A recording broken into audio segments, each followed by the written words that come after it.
ndagusuje nkwifuriza ibihe byiza wowe wahisemo kubana natwe ndetse nshimiye cyane abantu mwese mwamaze gukora subscribe ndetse nawe uba utarayikora wayikora uyu munsi ugakanda ku nzogera kugira ngo ushimangire kuzajya uhora ubana natwe 5/5.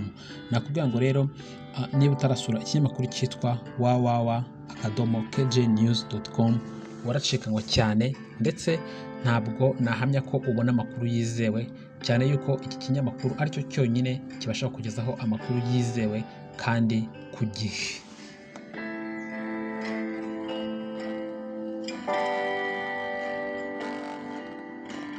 Uyu munsi rero nk'uko nabikubwiye tuje kujya tukugezaho byinshi cyane bitandukanye birimo ubusobanuro bw'inzozi ndetse uyu munsi tukaba tugiye kugezaho igice cya kabiri nyuma y'uko ku munsi w'ejo hashize twari twagejejeho igice cya mbere kuri iki kiganiro. Nakuvuga ngo rero ukomeze ubane natwe aho uyu munsi tugiye gusobanurira kurota intozi icyo bisobanura. Hari abantu bajya barota ukaba warota zigusanga, ukaba warota zigutondagira se cyangwa se ukaba warota ubona ziri nko imbere y'umuryango wawe cyangwa se ziri ahandi hantu hatandukanye. Nakuvuga ngo ukomeze ubane natwe ndetse niba wumva ntacyo byagutwara wakora subscribe hanyuma tukomeze kujya tubana 5/5.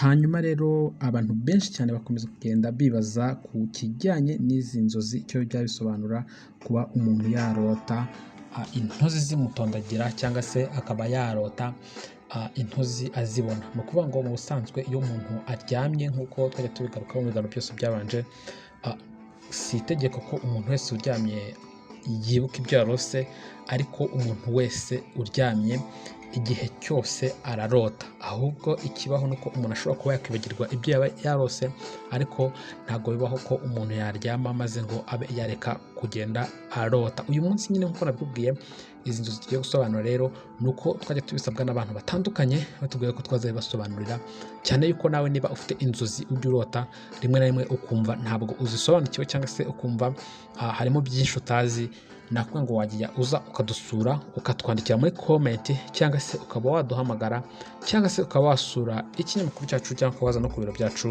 ukarushaho kugenda umenya byinshi bitandukanye.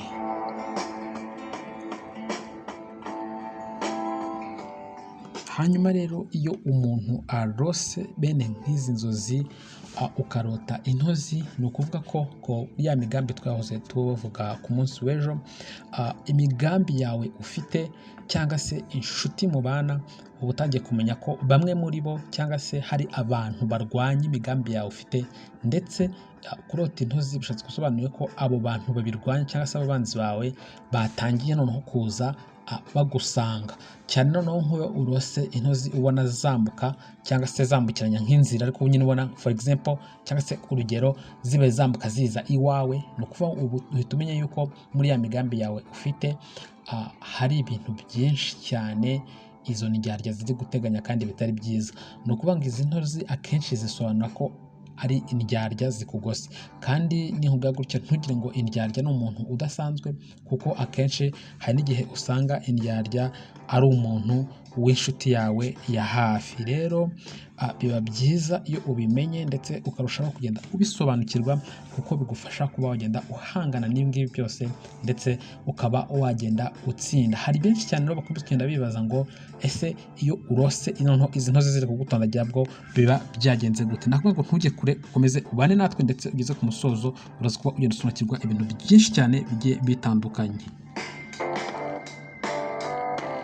Hanyuma rero kurota intozi ziri kugutondagira byo ni ikintu gikomeye cyane. Noneho bishatse gusobanura ko ba bantu cyangwa se za ndyarya ba bantu nyine bakurwanya nk'uko nabikubwiye, kubera ko nabwiye ko intozi bisobanura ko hari abantu baba batangiye kuza mu byawe. Ni ukuvuga ngo nk'icyo nakwita third parties, undi muntu umenya ibyawe nyine atangiye kukwinjira kugira ngo abyangize.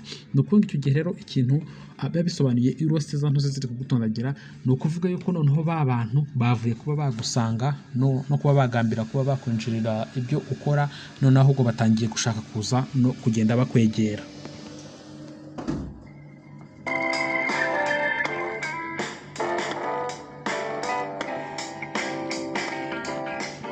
Mu gihe rero ubonye ibintu nk'ibi ngibi nakubwira ngo uzakore atansiyo cyane, kubera yuko ni ukuvuga ngo ba bantu bita inshuti zawe za hafi z'akadasohoka nibo baba batangiye kugenda bakwegera cyangwa se batangiye kugenda binjirira ibikorwa byawe umunsi ku munsi. Ni ukuvuga rero mu gihe urose izi ntozi gutondagira, iyo ubaye urusenga urasenga, hanyuma waba uri umusilamu nabwo ukaba wavuga iduwa kugira ngo ibi byose birusheho kugenda bitsindwa na Nyagasani, kubera ko ntabwo binezeza abantu kuba waba ufite gahunda zawe cyangwa imigambi yawe maze ugasanga igenda yivangwamo n'ababisha cyangwa se n'abantu batakwifuriza icyiza na kimwe.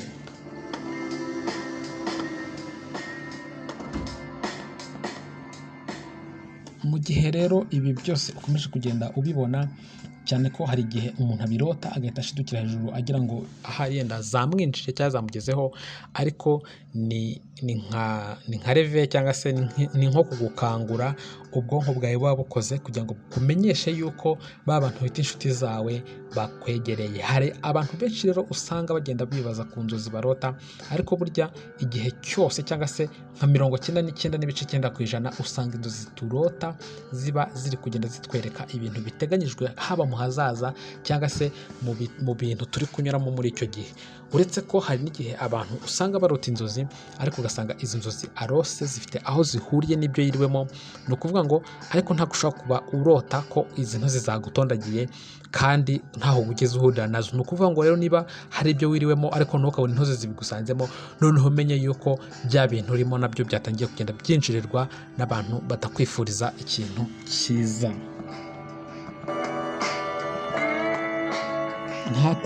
Nta bundi buryo namwe wabirwanyamo usibye kuba nyine wasenga, ubundi ukambaza Rugira akaba ari we wenyine wabasha kurwanirira uru rugamba, cyane yuko biba bigaragaza yuko twageze mu mahina. Niba rero nawe ufite zimwe mu nzozi wifuza ko twaza gusobanurira, nakubwira ngo utwandikire hano muri komenti, cyangwa se ushobora no kutwandikira kuri email yacu ariyo info@kjnews@gmail.com, hanyuma tukarushaho kugenda tumenya byinshi cyane mu byo wibaza, natwe tukagufasha kuba ugenda ubisobanukirwa.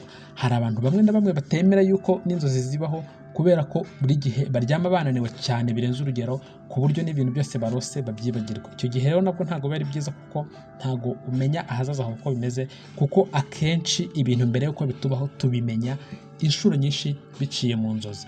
Ubwo rero nakubwira ngo ntukajye wisuzugura, kuko nawe ku giti cyawe ushobora kuba wagenda ubisobanukirwa, cyangwa se ukaba wakora ubushakashatsi bugiye butandukanye. Nakubwira ngo aya makuru rero aho wayasanga nta handi, ni ku kinyamakuru cyitwa www.kjnews.com. Niba utarasura kino kinyamakuru, ni ukuri uri mu bantu bacikanywe cyane, ndetse biragoye cyane yuko wazajya umenya amakuru agezweho ubaye udasura kino kinyamakuru. Navuga ngo rero hera ubu ngubu ugisura, ndetse ujye usangiza n'abandi aya makuru atandukanye, ndetse inzozi zose wagira zikakunanira kuzisobanurira, nakuvuga ngo ujye utwandikira, ndetse turusheho kugenda tugusobanurira 5 kuri 5. Mukomeze mubane natwe, turabakunda cyane. Stay touch, stay connected.